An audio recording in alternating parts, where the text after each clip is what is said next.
How's the royal family? I pray that everyone is doing well.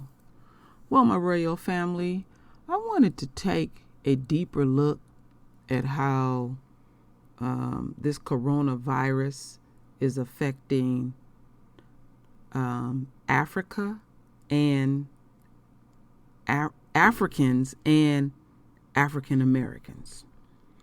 And I found out some interesting stuff. So I have a number of videos to play, and I have a bonus video. And anytime I have a bonus video, it has a wealth of information, some deep things that are going on. Now I'm going to read something to the royal family that I want you to keep on your frontal lobe. South Africa, the National Institution of Communicable Diseases, I can't pronounce that, or they'll say NICD, is currently the only laboratory performing testing for COVID-19 in South Africa and can confirm that the country has not had a case of COVID-19 to date. The Institute has tested a total of 121 people for COVID-19, of whom 77 met the case definition for persons under investigation. Okay. Now, one more thing. I wanted to know, what did that number represent in the word 19? Because I talk about the number 17. I'll say the number 11 quite often. And so that was interesting. So let's go over here. So what does the number 19 mean in the word and the word only? So some stuff I'm not going to read. So the number 19 usually denotes Yah's perfect order in regard to his judgment in the Bible. Then I jump down. What does the number 19 mean in relation to Israel? The United Kingdom split into two pieces after the death of Solomon. The pieces referred to as Israel are the northern 10 tribes. So my interpretation of that is, once Solomon passed and he was their leadership, that happens even to this day, when you have a leader and people, have strong convictions for their leaders, and then when they pass, people will divide. But the other thing is, opposed to the number 19, it says Yah's perfect order in regard to his judgment. And yes, there is a split going on globally because of the coronavirus. But let's go back to Yah's perfect order in regard to his judgment. So that is deep to me.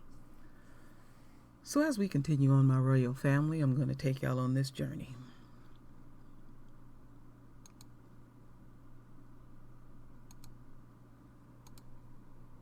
For now, Africa has been spared by a major outbreak of the disease. So far, there have been just 12 confirmed cases. That's in Egypt, Tunisia, Algeria, Morocco, Nigeria, and Senegal. But is this because the disease has not spread, or because it has not been detected? That's the billion-dollar question. The World Health Organization has warned that countries with poor healthcare systems may not be able to cope with an outbreak, with many in Africa being of particular concern. Screening has been introduced at most major African airports and border crossings. They're using mechanisms already established during the Ebola outbreak in West Africa from 2014 to 2016.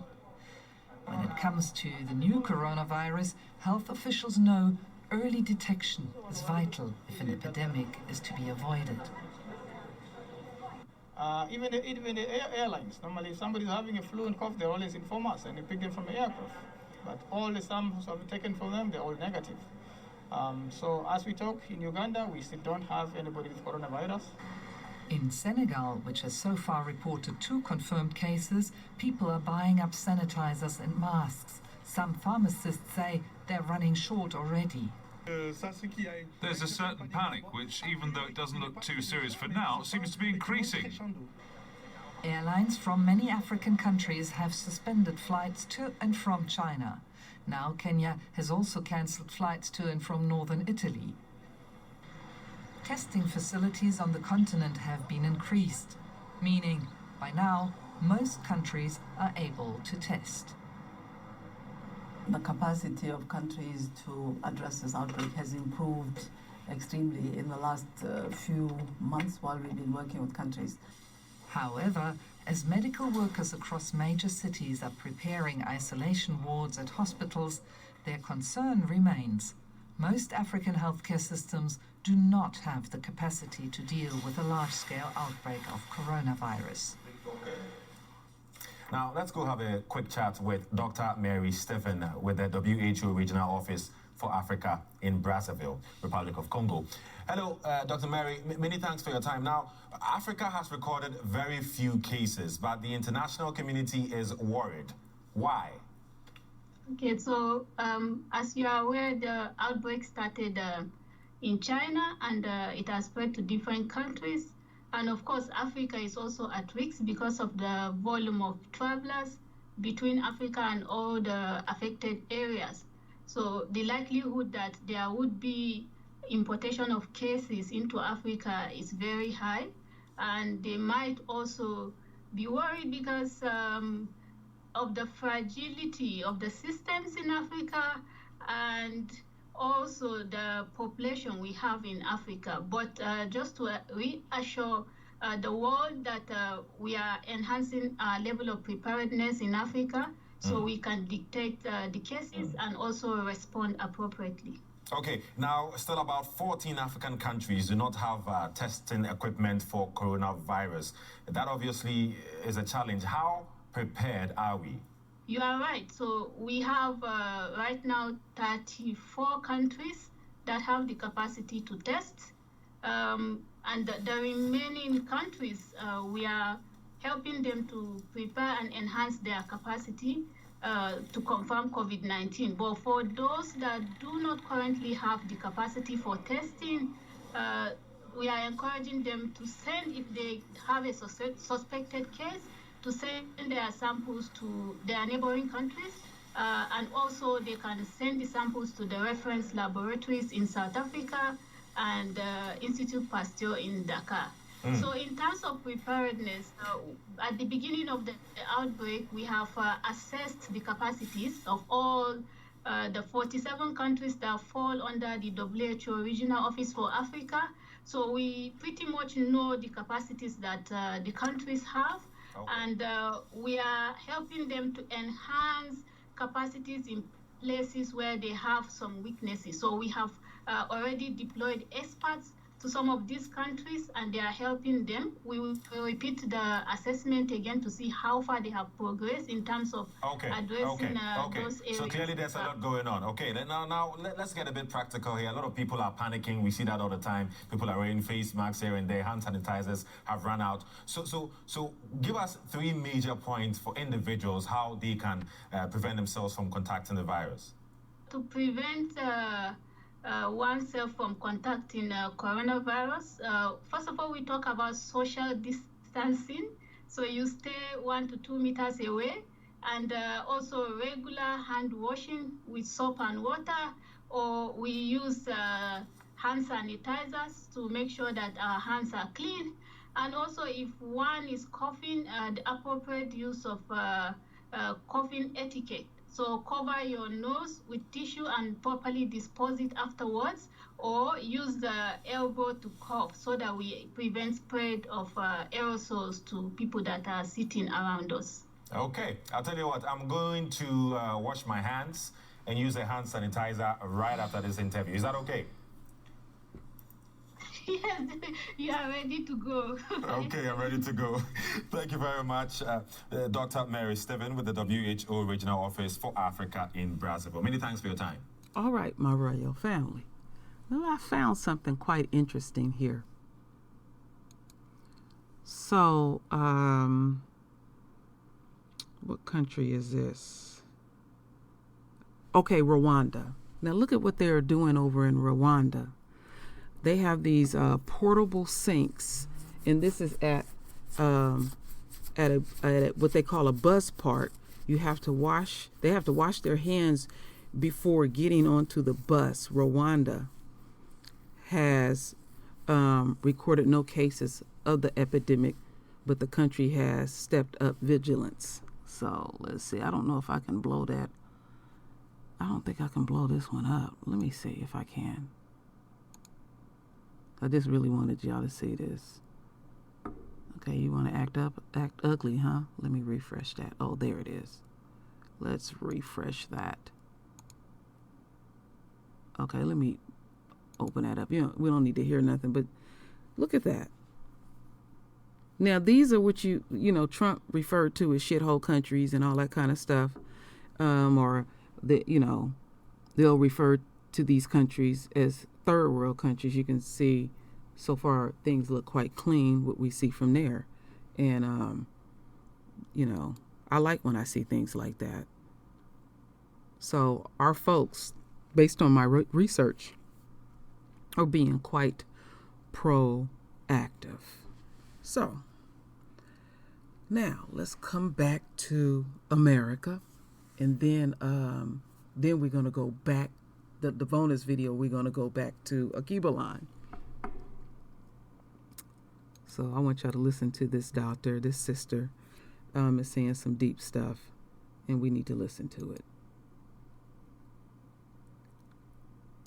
The World Health Organization says that a fever is the most common symptom, but more than 67% of patients get this dry cough that they're talking about.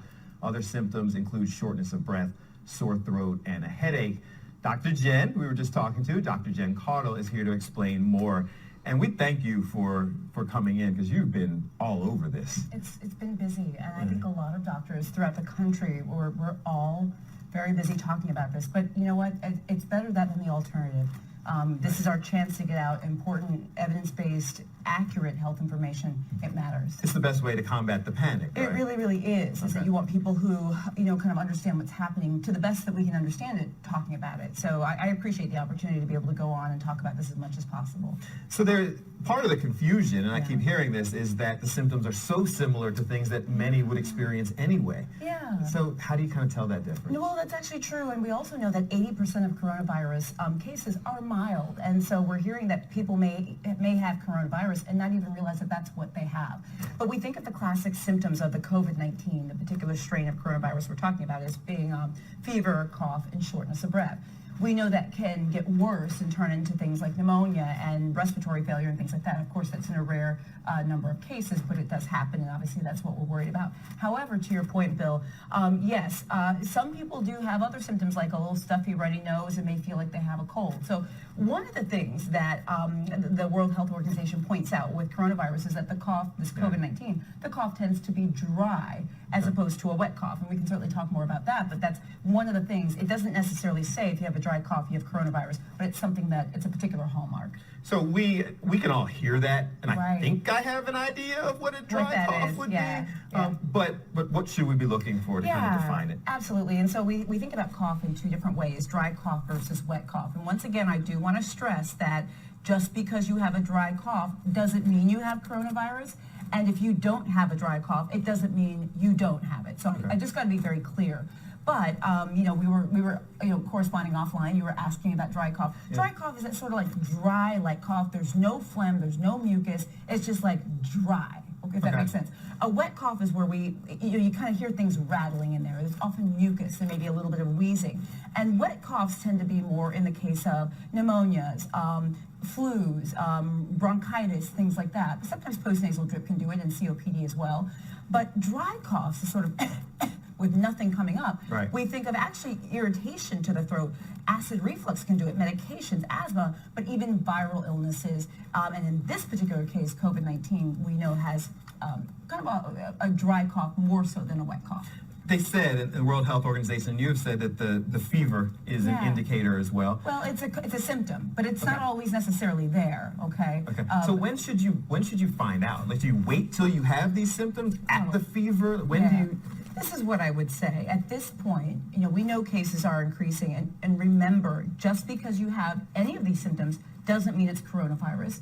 It doesn't mean that it's not necessarily. What I would first say is if you have these symptoms and you are concerned about having coronavirus, first thing you need to do is call your doctor. Do not just roll up in an ER. Don't roll up into your doctor's office and potentially expose others if that's what you have. You call ahead and say, what do I need to do? If you're not sure, call us anyway. If you're sick and you're like, call me. We can talk through it. That's what you should do. A lot of people have those, they're now, I call it FaceTiming, but it's the virtual doctor thing. What do you feel about that? Yeah, no. I mean, look, we call it telemedicine. We call it, phone medicine, what have you. Many practices and hospitals, as we get prepared for potentially more cases, one of the things we're thinking about is, so how do we take care of our patients and still be safe ourselves and keep them safe? Telemedicine is one of the ways we're looking at that. Of course, it's been around for a long time. I'm a fan of it. You just want to make sure that you have a board-certified doctor on the other line or a certified nurse practitioner, et cetera. Everybody has now their home remedy, their homemade hand sanitizer, their thing that always works. How do you feel about these, or do you just kind of stick to what the doctors say? I say stick to the evidence. That's one of the things that I'm a little bit disappointed about and scared with. I'm doing daily videos. We were just talking about social media before I came on. I'm doing daily videos on coronavirus on my Facebook page, talking about myths and truths about coronavirus, because every day I hear more. Things like elderberry will fix it. Things like, don't do this. I heard spraying yourself with alcohol, eating garlic. I just did a video on that. By the way, none of those, where's my camera? None of those. Oh, here we go. Here you go. Here you are. None of those will fix coronavirus, okay? Be very, very careful about what you are reading and what you are seeing. Make sure you're looking at evidence-based sources. Fox 29 is a great resource for this information, but the CDC and the World Health Organization do not just believe the person down the street or some random blog that has no qualifications. We have to leave it there, but what you can do, and Dr. Jen said that she's answering questions pretty much every day, Dr. Jen Caudle on social media. Yeah, on Twitter, Instagram, Facebook, Dr. Jen Caudle. Please find me. I will answer your questions, try to bust through the myths. Do that. Expert can talk to. And I do agree with her on that, because and that can happen in any community. And I'm speaking on cold right now, my Royal family. I probably didn't send out over 100 emails on the links to what you can take to keep your immune system built up, and possibly, because there's no guarantees when it comes to things like this. But what I continue to study about the coronavirus, and what the link that I send out, and what I'm telling y'all to drink twice a day or 3 times a day, or however you want to do it, that there is numerous articles when I put coronavirus, and then I ain't gonna give up the other name, and I found some old articles, and it has been quite helpful. It kills cancer. Lisa Cabrera told her story about her aunt having cancer and drinking what the link that I had been sharing with the royal family. So you got to think, if this particular supplement can kill cancer, and I even did deeper research. How I stumbled on it was that when the doctor can't do nothing else for you, just send you with some medicine for pain or something, and people were giving testimonies that they had, what's like stage 4 or 5 cancer, and they, got very diligent and started drinking that stuff 3 times a day, and that cancer was gone. So that's what I'm looking at is I can give testimonies that my husband was sick, and when he gets a cold, it gets quite nasty. I gave him that tea 3 days in a row, and he was up and out. And I do remember Lisa even was having issues with possible bronchitis and stuff. She had made an appointment, and she drank the tea diligently and then had to end up canceling an appointment. I ended up getting strep throat during the summer. And, you know, if anybody has ever had strep throat, literally, you know, when you swallow, it hurts. You can feel it in your ear. Drunk the tea. In 2 days, it was gone. Absolutely gone. So I just wanted to put that out there. But this next video, we're going to continue to listen to this sister and misconceptions and things that people have. And I think it's important that we listen to this. Water, vitamins, elderberry, vodka, and dollars, cash. What do these all have in common? Well, I'm about to tell you. I'm Dr. Jen Cottle. Thanks so much for joining me. We are talking about medical myths about coronavirus. So let's start with the almighty dollar. Okay, guys, how many of you have heard the rumor that we shouldn't be using dollar bills or cash because it can spread coronavirus? Yeah, I've actually heard that too. I wanted to look into it to see really what was true and what was not. The World Health Organization was accused of saying just a couple days ago that we shouldn't be using cash in order to prevent the spread of coronavirus. Well, interestingly enough, they came back and said, well, we didn't say that. All we're saying, the World Health Organization said, is that if you use cash, and when you use cash, you should wash your hands afterwards, because you definitely don't want to touch the cash and then touch your face without washing your hands. All right, so what's the deal, guys? Cash is dirty. Yeah, and we know that. It's in lots of hands, right? It's got viruses and bacteria and all sorts of stuff on it. But the idea is washing our hands is the best thing we can do if and when we use it. And remember, if we were a cashless society and just use cards, well, if we had a card and handed it to somebody else, well, it could still get germy, right? Yeah, How much and to what extent, don't know, but it still is there. And also remember that we don't think the primary mode of spread for coronavirus is through touching things. We think it's through respiratory droplets. So just wash your hands, folks. Okay, next, elderberry. Okay, I'm sorry this looks a little ghetto fabulous, because I know it does. I went to the CVS today looking for a bottle of elderberry because I really wanted to have like the whole prop situation for you guys, and they were all out of it. Yeah, they were. So I made my own concoction. This is my own multivitamins, and I put the sign up here for you. How many of you heard that elderberry will fix, treat, prevent your coronavirus or whatever? I've heard that too. And guys, this is not true, okay? Elderberry, first of all, is a nutritional supplement vitamin that we're seeing around. There have been some studies done on elderberry and influenza or the flu. And some studies suggest that it may affect the immune system, that it may affect your duration of flu symptoms or things like that. But the truth of the matter is we just don't have a lot of data that says definitively that that's the case. And remember, that's about the flu, not coronavirus. So don't take this in order to prevent or treat coronavirus. That's not the way to go. Look, if you like taking it and you feel like it helps you, I mean, I'm not here to say you shouldn't. Make sure you talk to your doctor first. But should you get this in order to prevent coronavirus? Nah, as you know, as I always say, that's a big fat no. All right, next, vodka. I don't normally drink vodka. That's why I had to get, I went to the liquor store and I bought like the small one because I don't even drink it. I think this is the airport kind or whatever. But vodka. So have you heard the saying that if you don't have hand sanitizer, just go out and get some vodka and make your own? Sounds like a nice idea, but not so fast. If you look at the fine print on many of the vodka bottles, you'll see 80 proof and 40% alcohol. Now, I know many of you guys have been watching my other videos, and what have I said about hand sanitizer in terms of how much alcohol content we need in them? I've been saying at least 60% alcohol content. That's right. So this vodka, and look at the bottle, does not have enough alcohol in it to become an appropriate hand sanitizer. Guys, keep this in mind. No bueno. Okay, next. Oh my God, this next one I need no prop for. In fact, I'm the prop for this next one. I literally was in the beauty shop just yesterday. I'm not even kidding. And I overheard this woman talking to another woman saying, she said something like, "Did you hear? I heard that black people can't get coronavirus." Yeah, she really said. I said, what? And she said it again. She's like, "Yeah, I heard that black people can't get coronavirus." And she was literally having a conversation with another woman about this. Guys, I'm black. Many of you might be black.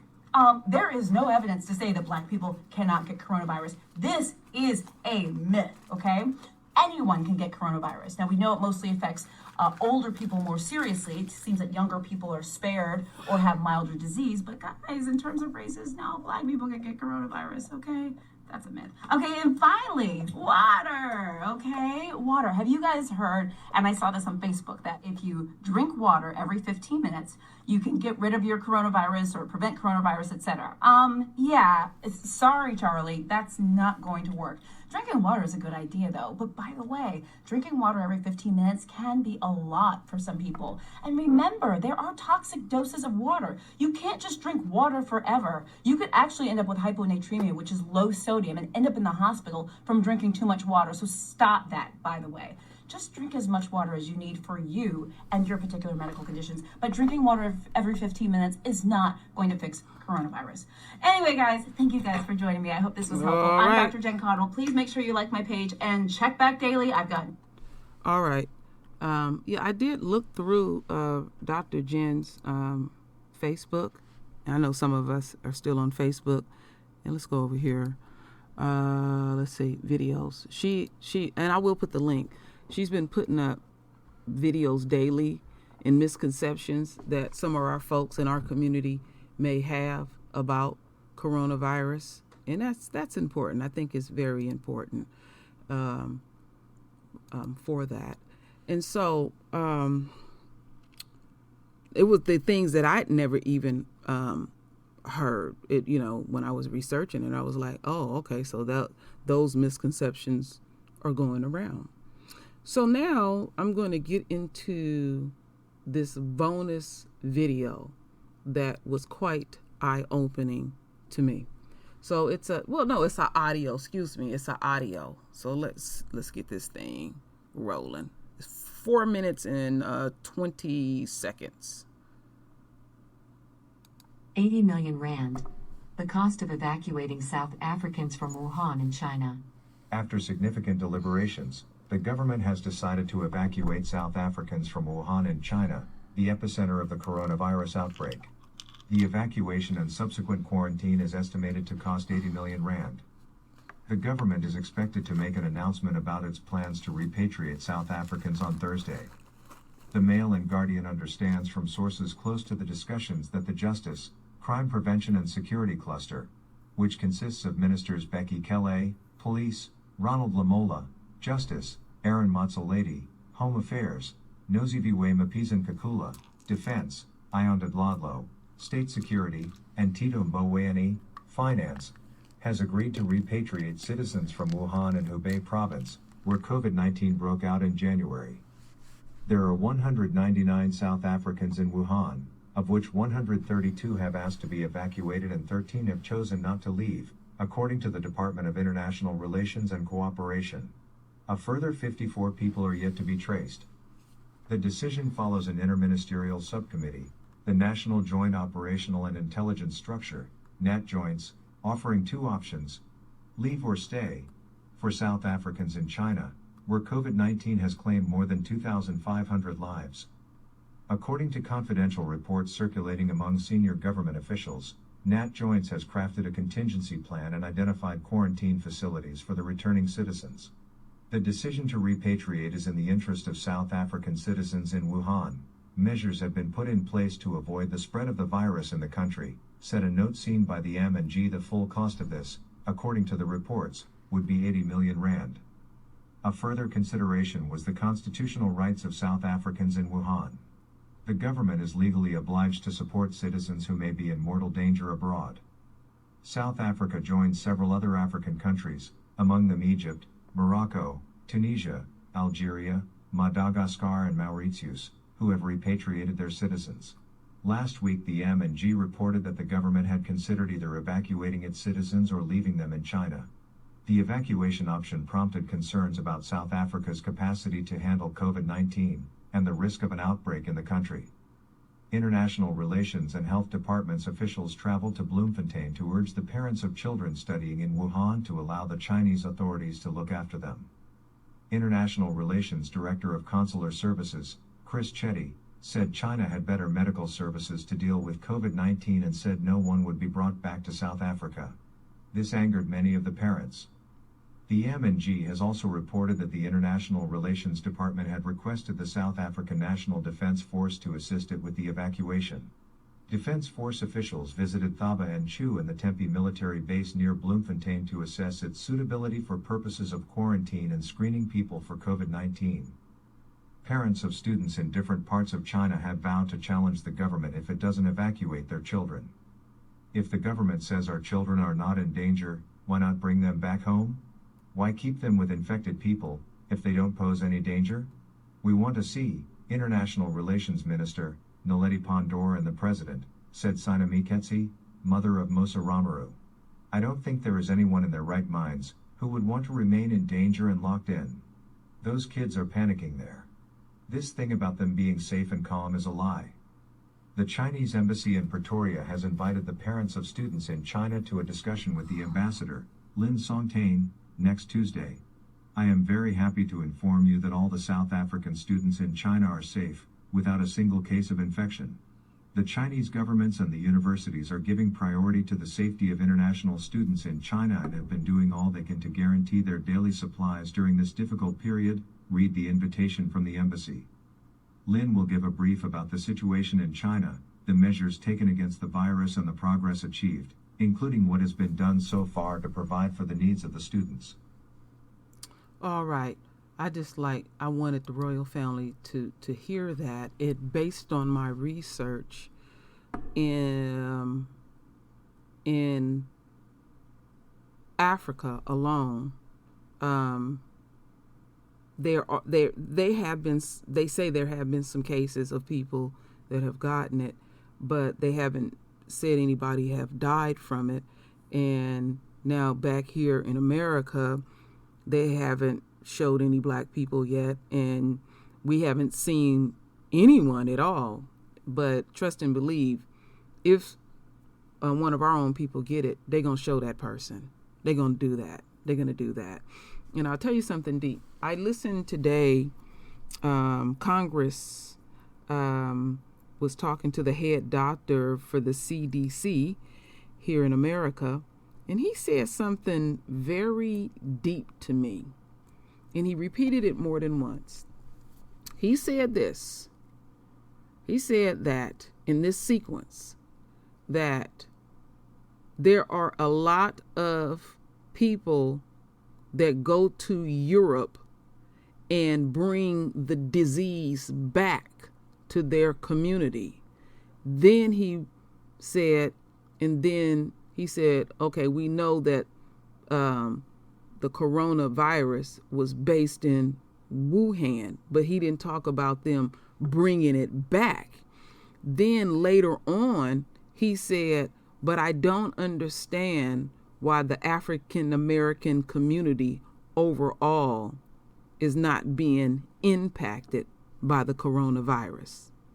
And I made damn sure that I really paid close attention to what he had to say, because he was vastly concerned about, again, folks going to Europe and bringing it back to America. And he was talking very coded. And we need to practice the same too, my royal family. So what I like about Dr. Jen, she was showing, some misconceptions that our folks may have, and we're saying what we're saying, but we are overall using precaution. That's why I said I can't convey to you. Build up your immune system, and there's other things that you can take, like colloidal silver and everything like that. But the key is keeping the immune system built up. And the links that I've been sending many of y'all, and y'all have to email me directly, this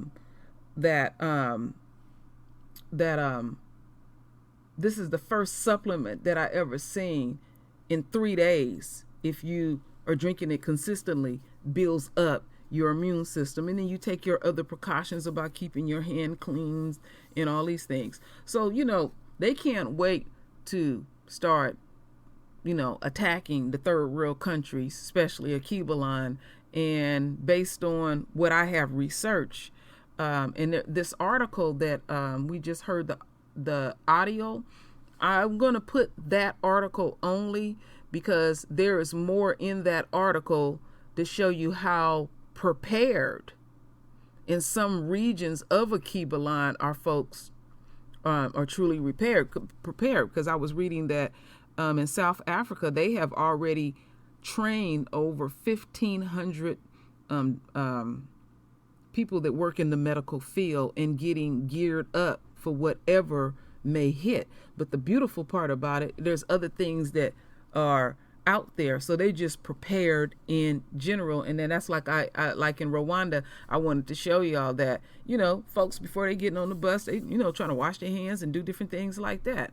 It's all about integrity, and it's all about, making sure we individually do what we need to do so it won't affect our immediate situation, and we love and care for the people that we can collectively touch in our individual households. So you sit down and have a plan with your family. We got dust, those thick dust masks, latex gloves. We even got those little booties that you can pop on your shoes. But we've always taken our shoes off at the door and everything. And it's like if you're out and about all day, I strongly suggest put your clothes in a hamper or wash them right away and just go in there and just take you a good bath or shower, in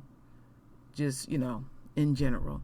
So I wanted, I banter back and forth and have fun with the royal family, but I'm a very serious person. And if I started doing them real serious videos that I caught myself doing, it gets kind of depressing, some of the things that I report. That's why y'all don't never know what y'all gonna get with me. But yeah, I'm gonna continue to bring the juiciness and all of that kind of stuff. But just wanted to present what is affecting, the things that are affecting us are our concerns. And yeah, I'm concerned first and foremost about my family and the royal family, and also our folks over in Akiba line. So my royal family, render your voice with your beautiful divine words. And as always, my royal family, I thank you for your love.